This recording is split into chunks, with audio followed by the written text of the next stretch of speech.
Hi everyone, welcome to Walks with Moss.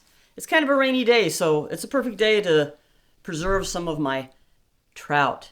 I have trout that I smoked for 2 hours and then stored in the freezer, and now it's time to can it. The reason to can it is so I can just have a nice, ready-to-eat snack whenever I want. Don't have to store it in the freezer, so I don't depend on electricity. I can just put it in my pantry.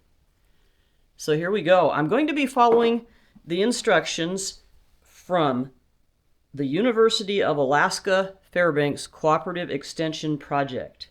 And I'll put the link to this later. Here is the fish that we will be canning today.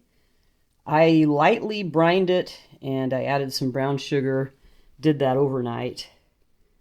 And I smoked it for 2 hours because it was pretty wet. I've left the bones in, which is great because it's a source of calcium. So the first thing we need to do is cut this up and put it into the jars. So I'm going to start by chopping, and then I'm going to show you the entire process step by step.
sunlight.